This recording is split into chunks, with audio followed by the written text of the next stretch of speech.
Welcome everyone to a video I've contemplated making for a while. If I talk in a different way to normal, it's because I'm using an actual script, because otherwise there will be literally no structure to this video.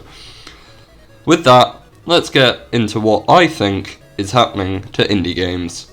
If you didn't know already, indie games are games made by a low number of developers without financial support to make the game. If it's not obvious by my channel's name, which might change one day, I am a fan of indie games. I mainly played indie games like FNAF, Undertale, Little Nightmares, Bendy and the Ink Machine, and several more that I can't remember. So it's safe to say that I've had experience in indie games, though I have seen pretty important trends emerge when it comes to how indie games remain popular, and that is through fan games. I've played many fan games, mostly for Undertale and FNAF. That's not obvious by my channel. In my opinion, fan games support indie game fandoms between either update or DLCs, like FNAF Security Breach DLC, or new installments in the series. So why does this seem obvious? There are so many fan games that most of the time, you'll never not have new ones to play, until there aren't new ones to play. As of recent, I've seen a massive decrease in fan games. Now, before you get mad at what I said there, I know, games take a long amount of time to make, and most of the time that's okay. It means there's time to iron out bugs and make a higher quality game. This still means there's little to no content of that game. That means people who play one type of game, like Undertale creators, for example, Moraz and Just the Lazy and more, struggle to properly create content that is relatively constant. And if their dream job is YouTube, they may struggle to remain monetized, as the algorithm, which is highly important in YouTube, won't recommend their content, which again might kill their channel one way or another. So, moving past the fandom, Friday Night Funkin' is one of the best current examples for indie games being carried by its fan games. Now, granted, most mods for the game are based off pre-existing games. Indie Cross is a good example of this, but I'm not here to talk much about the mods. What I'm here to talk about is how the mods have helped keep FNF marginally relevant. Now, I know FNF came out in 2020, making it young in terms of game's lifespan. However, I believe FNF would have died, in quotation marks, around the time between weeks 6 and 7.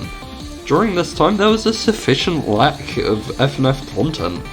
That was until some of the first FNF mods were made, and this made a new side of FNF and helped fill the gap between weeks, and in a way, you can see this now. It's been over a year since the last huge updates in FNF, and the FNF fandom is as strong as ever, minus the controversies. I won't keep mentioning it. Mods and, in general, fan-made content seriously help a game remain popular in the social media sphere. So, it's no surprise games that aren't indie games and are made by huge companies will have more content, as they have the money and developers to make updates. But what does this mean for indie games and the general future of gaming? Obviously, gaming will be dominated by company-made games, but as seen in the past, games can be bought into companies. Now, if this happened to indie games, they wouldn't necessarily be indie games. However, it would mean content for said games that are struggling to be able to create content would get content. Though this may mean there is a decrease in the quality of games, as the creator of the original game may have a decreased role to play in the story and direction of the game, causing the games to get better or debatably worse. Though I see a chance for indie games to come back, there is one major problem with games both made by independent creators and fans. It's no surprise that as humans, we age. This has something to do with the video, I swear. In terms of fandoms, when someone first discovers a game or series or whatever they discover, they are most likely young. This means when they grow older, they may make a fan game, which, as said before, extends a game's life. If said game does well, they may make more, which extends the life of a game even more. However, that person eventually grows up and moves on. With this happening to many people, content for any game will decrease, especially if the creator of the original game retires. Throughout generations, games will phase in and out of public consciousness, meaning most content creators can't stick to one singular game, causing possible content issues.